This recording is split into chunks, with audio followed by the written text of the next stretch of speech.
우리가 살아가는 이 세상에는 치명적이고 무서운 게 굉장히 많습니다. 우리가 언뜻 생각했을 때 자연재해 굉장히 무섭죠. 산불, 또 홍수, 지진, 이게 한번 불어닥치면 우리가 삶을 살아갈 수가 없습니다. 굉장히 무서운 일입니다. 또 몸의 질병이 어떻습니까? 내가 내 몸에 이것을 짊어지고 평생 살아가야 됩니다. 의학과 또 약이 발달했지만 또 그만큼 병의 종류도 많아졌습니다. 그러다 보니까 이 질병이 굉장히 우리에게 무서운 것이죠. 또 요즘에 중동 지역에 전쟁이 났지 않습니까? 우리나라도, 우리 민족도 전쟁을 경험했던 민족입니다. 나라를 빼앗긴 적도 있고 또 나라가 두 쪽 나서 완전히 폐허가 되어버렸던 그런 시간들도 있었습니다. 이처럼 우리에게 무섭고 치명적인 수많은 일들이 우리 주변에 산재해 있습니다. 그런데 제가 목회를 하면서 또 성도들의 삶을 바라보면서 정말 무섭고 치명적인 게 뭐냐면 사람의 말이구나라는 것을 참 많이 느끼게 됩니다. 여러분들, 사람이 우리가 아무렇지도 않게 편하게 말을 합니다. 그런데 우리가 그냥 말을 하는 것이 아니라 때로는 무심한 말, 무정한 말, 무뚝뚝한 말, 무관심한 말, 그런 말을 들으면 우리 마음이 내려앉고 주저앉고 또 절망할 때가 얼마나 많았습니까? 그렇기 때문에 사람들이 사용하는 그 말이라는 것이 자연재해나 전쟁이나 또 질병보다 더 무서울 때가 참 많습니다. 우리가 상한 음식을 먹으면 어떻게 됩니까? 배탈이 나죠. 근데 그 상한 음식을 계속 먹는다고 생각해 보십시오. 그러면 우리의 생명이 위태로워집니다. 똑같이 상한 말, 독이 있는 말, 좋지 않은 말을 우리가 한 번이 아니라 계속 그걸 듣게 될 때 우리의 영혼이, 또 우리의 정서와 우리의 마음이, 생명이 위태로워질 때가 있다는 것입니다. 여러분들은 어렸을 때 가정 안에서 부모님으로부터 어떤 말을 많이 듣고 자라셨습니까? 또 여러분들 학창 시절에 선생님이, 또 친구들이 여러분들 귀에 뭐라고 말을 했습니까? 그 말 때문에 힘들어했고 그 말로 고통받았는데, 또 우리가 어른 되고 나서, 우리가 가정을 이루고 나서 내가 싫어했던 그 말 그대로 내가 자식에게 내뱉을 때가 얼마나 많았습니까? 오늘 말씀을 듣는 중에 사람의 말은 다 사라지고 하나님의 말씀이 임하여서 먼저 믿은 여러분들에게 하늘의 언어가 가득한 그런 시간 될 수 있기를 바랍니다. 자, 오늘 본문에 보면 에스겔이라는 선지자가 주인공인데, 이 에스겔 선지자 정말 담대하고 기도도 많이 하고 하나님의 그 초월적인 은혜를 경험한 사람이에요. 근데 이 에스겔이 두려워하는 게 하나 있었습니다. 그게 뭘까요? 바로 사람의 말입니다. 자, 오늘 본문 2장 6절 말씀, 2장 6절 말씀 함께 읽겠습니다. 시작. 인자야, 너는 비록 가시와 찔레와 함께 있으며 정갈 가운데 거주할지라도 그들을 두려워하지 말고 그들의 말을 두려워하지 말지어다. 그들은 패역한 족속이라도 그 말을 두려워하지 말며 그 얼굴을 무서워하지 말지어다. 그들의 말을 두려워하지 말라. 이 말씀은 뭐냐면 에스겔이 사람들의 말 때문에 두려워서 벌벌 떨고 있다라고 말하고 있는 것입니다.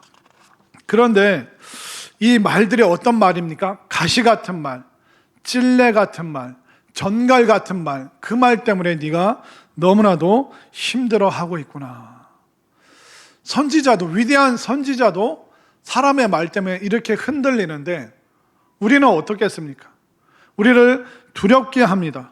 수많은 말들이, 많은 말들이 우리를 절망케 하고 우리를 한숨 짓게 하고 정말 못살게 굴 정도로 말이 계속 우리를 뒤따라 다닐 때가 얼마나 많습니까?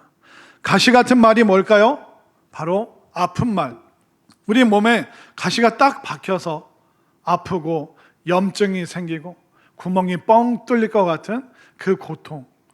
여러분들 마음속에 정말 자리에 누우면 문득문득 그 말이 떠오르고, 또 우리가 그냥 생활하다가 낙심될 때 또 그 낙심이 옛날 내 부모가, 내 이웃이, 내 가족이 했던 그 말이, 선생님이 했던 그 말이 때로는 내 마음에 가시처럼 꽉 박혀서 수십 년째 빠지지 않는 그런 힘든 말들이 참 많습니다.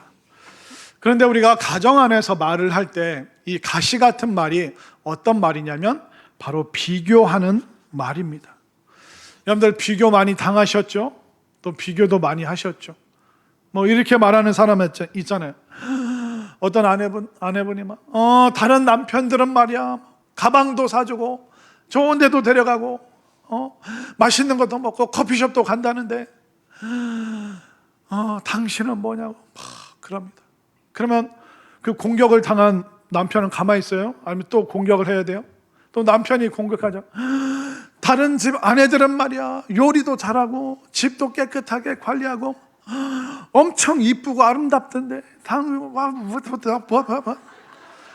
알아들을 수 없는 막 그 비교의 말들이 막 부부 사이에 난무합니다. 그러다가 이렇게 눈치 없는 아들이 엄마 뭐 먹을 거 없어? 그렇게 그 사이에 끼어들었다가 엄마가 뭐라 그럽니까? 야 이놈의 자식아, 다른 집 애들은 공부도 잘하고 학교도 좋은 데 가고 취업도 잘하고 뭐 용돈도 준다. 야 이놈아, 지금 너 죽고 나 죽자. 그러니까 그 얼마나 많은 비교를 당했습니까 우리가. 또 우리가 어른 돼 보니까 또 뭐 하고 있습니까? 또 비교하고 있잖아요, 내 자식들을. 이처럼 비교라는 것이 우리 인생의 가시처럼 탁 박혀서 우리를 고통스럽게 힘들게 할 때가 많이 있습니다. 또 사람의 말이 오늘 찔레와 같다라고 말합니다. 찔레는 뭡니까? 줄기에 가시가 막 돋쳐 있는 거죠. 그 줄기에 가시가 돋쳐 있으면 가까이 못 갑니다. 이렇게 찔레와 같은 말이 무슨 말일까요? 가까이 가기 싫은 말, 부정적이고 부정적인 말, 이런 말 하는 사람 곁에는 가고 싶지가 않습니다. 우리가 굉장히 부정적인 말을 많이 하는데, 이 부정적인 말은요, 상대방의 존재와 인생 자체를 부정해 버릴 때가 많습니다. 여러분들 옛날 드라마 보면 막 그 딸이 울면서 엄마한테 말하잖아요. 나는 엄마처럼 절대로 살 거야, 안 살 거야. 나는 엄마처럼 안 살 거야. 그럼 엄마의 존재가, 삶이 다 부정당하는 거잖아요. 그렇게 힘들게 살았는데 엄마처럼 살고 싶지 않다는 거예요. 그런데 한국말은요, 이 번역기가 좀 필요합니다. 이 번역기라는 것은 외국 사람과 우리 사이에 필요한 게 아니라 같은 한국말을 사용하는 우리 사이에도 번역기가 필요해요. 안 그러면 자꾸 그 말 하는 사람에게 가고 싶지가 않은 거예요. 그런데 찔레 같은 그 부정적인 말, 나를 부정하는 그 말에 번역기를 돌려보면 그 말 밑에 의미가 숨겨져 있죠. 나는 엄마처럼 안 살 거야. 그 말이 무슨 뜻이에요? 번역기를 돌리면 엄마, 너무 불쌍하게 살지 마. 엄마도 엄마 행복 좀 찾아서 좀 누려. 그 화내는 말, 그 아래 번역기를 돌리면 엄마도 좀 재밌게 살아. 엄마 성산교회 가봐. 얼마나 재밌고 얼마나 좋아. 밥도 주고, 엄마 조금 70 넘으면 선물도 준대. 엄마 좀 행복하게 살아. 맨날 우리 뒤치다거리 하지 말고 엄마 좀 행복하게 살아. 이 번역기가 없으면 우리가 그냥 표면적인 말만 듣고 그 딸에 대해서 절망하고 미워하고 싫어하고 그 말의 이면의 의미를 한 번도 우리가 깨닫지 못하면서 그냥 그렇게 세월을 흘려보내버릴 때가 너무나도 많습니다.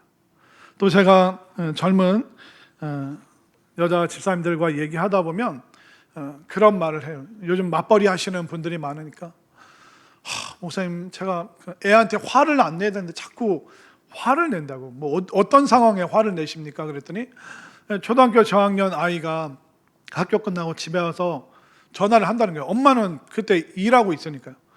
전화 받으면 엄마 어디야? 그럼 말을 곱게 해야 되는데 화가 먼저 난다는 거예요. 야, 엄마 지금 바쁜 거 몰라? 너 숙제 했어 안 했어? 밥은 먹었어 안 먹었어? 빨리 전화 끊어 하고 그렇게 끊어버리고 또 후회를 한다는 거예요. 그게 매일 반복된다는 거예요. 그런데 엄마 바빠, 전화 끊어, 그 말에 번역기를 돌리면 뭐가 있습니까? 엄마가 너 학교에서 올 때 집에 없어서 미안해. 엄마가 밖에 나와서 일할 수밖에 없는 그 상황이 너무 미안해. 그 미안함을 한국 사람은 자꾸 화로 표출을 하는 거죠. 또 어떤 아버지는 아들에게 그런 말을 할 때도 있죠. 너는 뭐 하나 제대로 하는 게 없냐? 너 커서 뭐가 되려고 그러냐? 넌 제대로 하는 게 없어. 이 말을 표면적으로만 들으면 아버지랑 말하기 싫어요. 근데 이 말에 번역기를 돌리면 그 말의 이면에는 무슨 의미가 있습니까? 야, 너 이렇게 살면 아버지처럼 살아. 너 이렇게 살면 나 닮아서 별 볼 일이 없이 살게 돼. 너도 나처럼 비참하게 살고 싶어? 제발 너만이라도 그렇게 살지 마. 너는 뭐 제대로 하는 게 없냐? 그 말에는 항상 번역기가 필요하다는 것입니다. 찔레 같은 말들, 가까이 가고 싶지 않잖아요. 너무 부정적이잖아요. 내 존재를 자꾸 부정하는 말을 하잖아요. 그래서 너무 우리는 그 번역기를 안 돌리니까 너무 고통스러운 거예요. 근데 우리를 고통스럽게 하는 현주소가 어디입니까? 가정이라는 거예요. 가정. 매일 밥 먹고 내일 또 같이 밥 먹어야 되는 그 가정 안에서 한숨 짓게 하고 화나게 하고 속을 뒤집어 놓는 말들이 그 가정 안에서 지금 난무하고 있다는 겁니다. 우리가 남한테서 고통받는 게 아니에요. 누구로부터 고통받아요? 가장 가까운 가족으로부터, 같이 부대끼면서 사는 가족들에게 이렇게 찔레 같은 그런 고통들을 우리가 겪고 있습니다.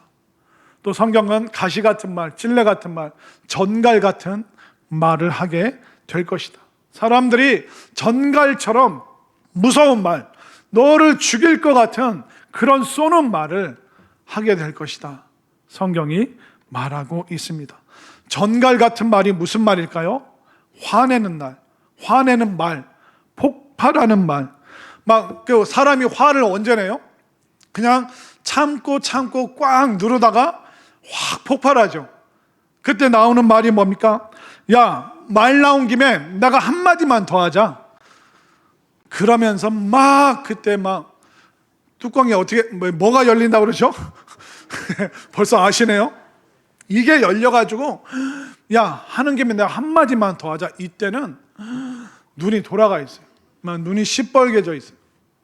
막 전갈처럼 독과 같은 쏘는 말들은 막 그때 퍼붓기 시작하는 것이죠. 공포 분위기가 조성됩니다. 폭력적인 말, 거침없는 말, 분노가 조절이 되지 않은 그 말들을 누구에게, 남에게 퍼볼까요? 아니면 저항할 수 없는 가장 약한 존재에게 쏟아버릴까요? 저항하지 못하고 어디 가지 못하고 내 곁을 떠나지 못하는 가장 약한 존재에게 우리는 전갈과 같은 공포 분위기의 말들을 쏟아낼 때가 너무나도 많이 있습니다. 그러고 나서 또 후회하고 그 싫었던 말을 내가 어른 돼서 또 내가 다음 세대에게 하고 있고, 그래서 하나님께서 가시와 같고 찔레와 같고 전갈 같은 말을 하는 우리에게 어떤 처방을 내리고 계십니까? 한번 볼까요? 사람의 말을 굽고가는 하나님의 말씀을 우리에게 주고 계시죠. 에스겔 3장 1절부터 3절 제가 먼저 읽겠습니다. 또 그가 내게 이르시되 인자야, 너는 발견한 것을 먹으라. 너는 이 두루마리를 먹고 가서 이스라엘 족속에게 말하라 하시기로. 내가 입을 벌리니 그가 그 두루마리를 내게 먹이시며 함께 읽겠습니다. 내게 이르시되 인자야 내가 내게 주는 이 두루마리를 내 배에 넣으며 내 창자에 채우라 하시기에 내가 먹으니 그것이 내 입에서 달기가 꿀 같더라. 아멘인가요? 하나님께서 지금 에스겔에게 사람의 가시 같은 말, 찔레 같은 말, 전갈 같은 말로 두려워하고 그 공포 분위기 속에서 벌벌 떨고 있는 이 에스겔에게 두루마리를 먹어라. 두루마리에 기록된 하나님의 말씀을 먹어라. 그렇게 하나님께서 말씀하고 계십니다. 그 말씀을 먹으라는 게 무슨 뜻일까요?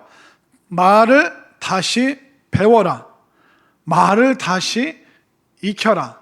그리고 다른 말을 구사해라. 그렇게 말씀하고 있는 것입니다. 여러분들 밥은 제때 찾아 드십니까? 밥은 꼬박꼬박 잘 드시죠? 또 우리가 길 가다가 아는 사람 만나면 뭐라고 인사해요? 식사하셨습니까? 우리는 끼니 걸으면 큰일 나는 줄 알아요. 그런데 우리는 말씀은 너무 자주 걸을 때가 많죠. 우리 성도들 보니까 말씀을 어떻게 먹어요? 빼먹어요. 까먹어요. 전혀 다른 방식으로. 삼시세끼 찾아 먹는 거는 고민을 안 하는데 하나님 말씀을 먹어야 됩니다. 하나님 말씀 배워야 됩니다. 하나님 말씀 우리 묵상하면 좋습니다. 이렇게 말하면 굉장히 곤란스러워 하더라고요.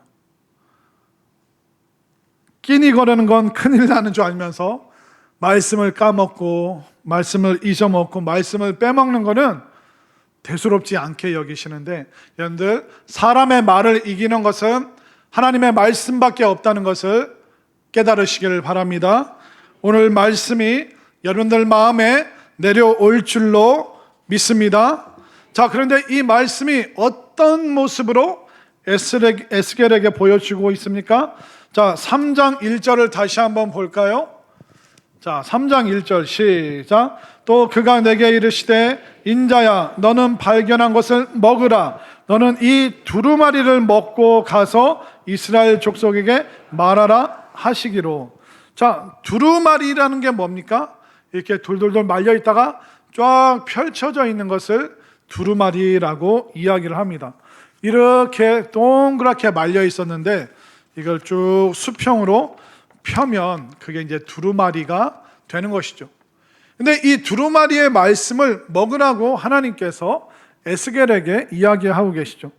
자, 이 두루마리가 뭐냐면 제 뒤로 대형 스크린이 보이시나요? 그렇기 때문에 이 두루마리가 쉽게 말해서 우리로 치면 대형 스크린이에요.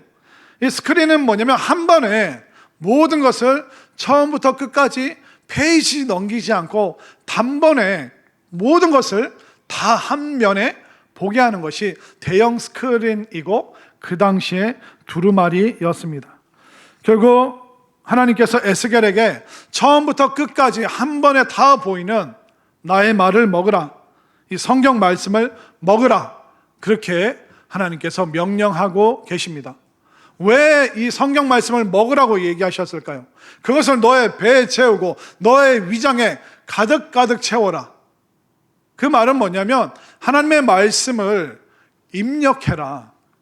우리가 음식을 흡입해서 내 것으로 만드는 것처럼 이 두루마리의 말씀을 입력하여 너의 말로 너의 언어로 삼으라.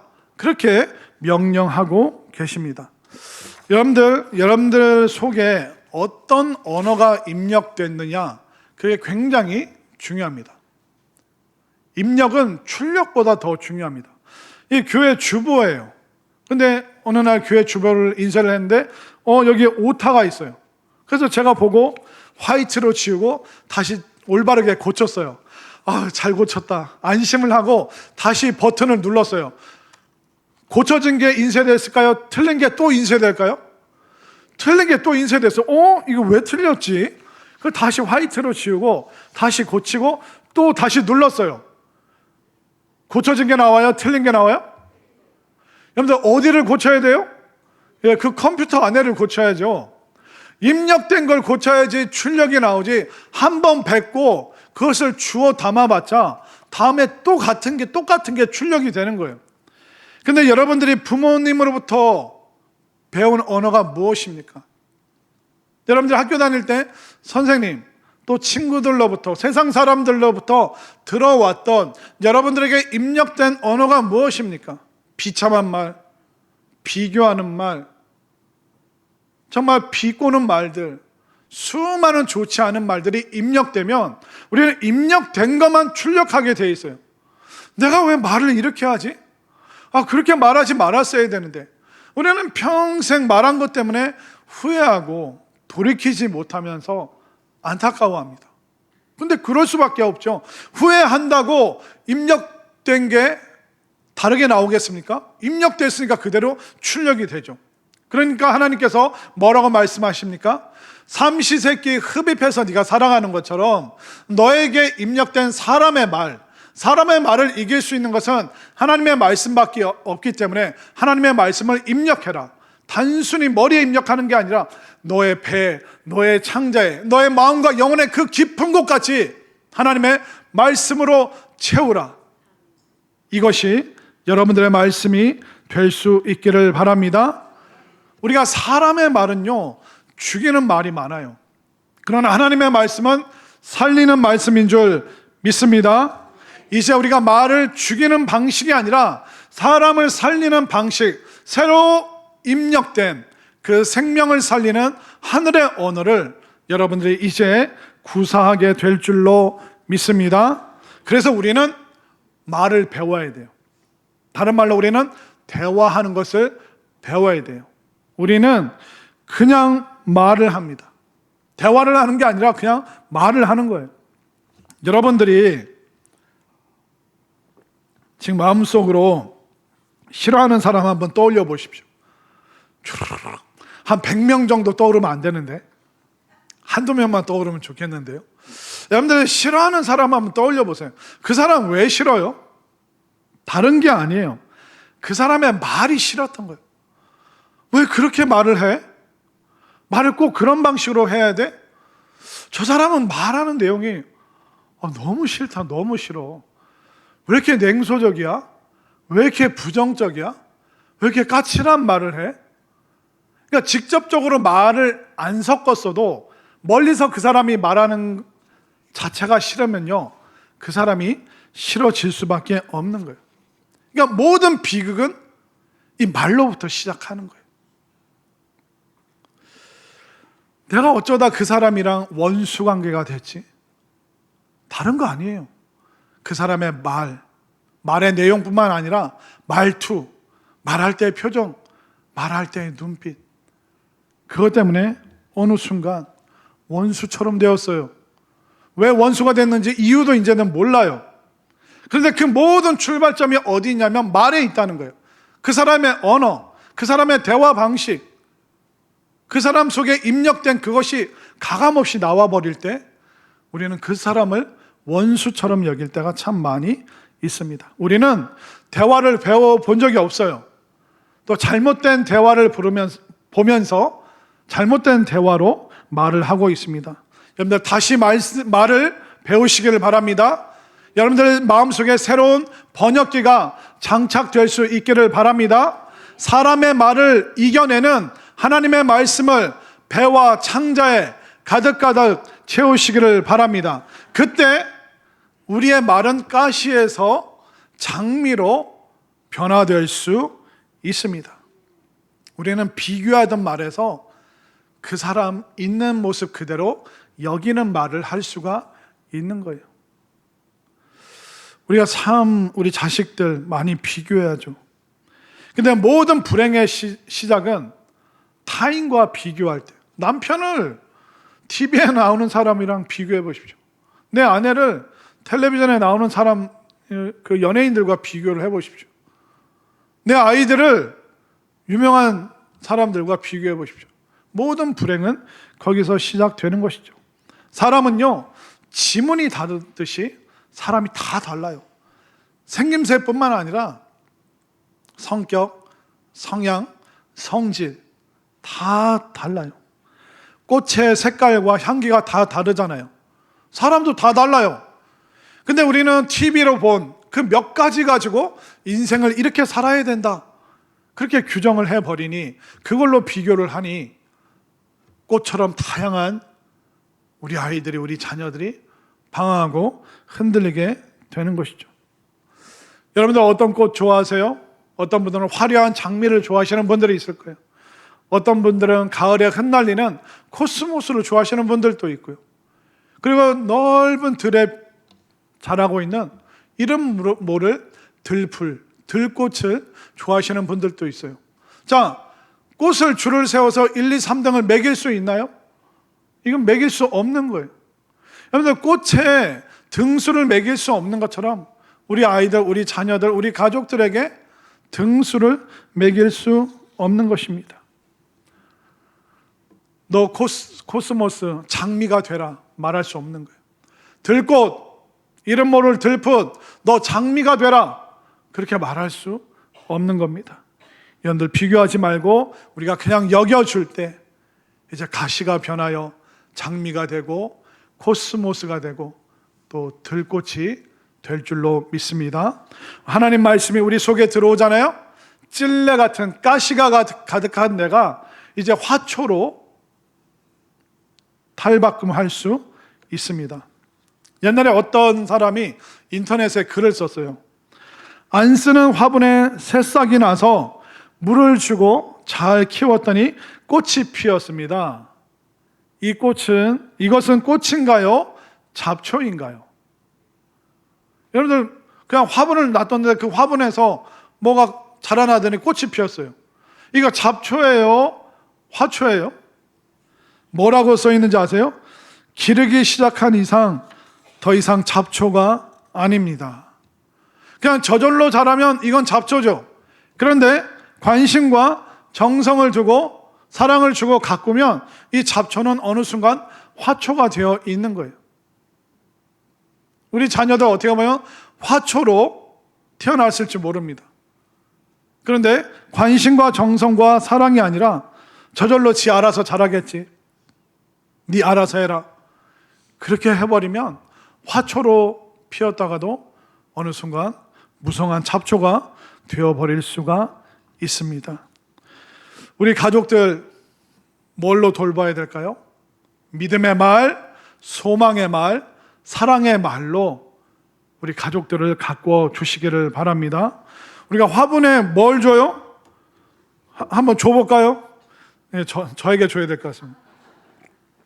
우리가 화분에 물을 주잖아요.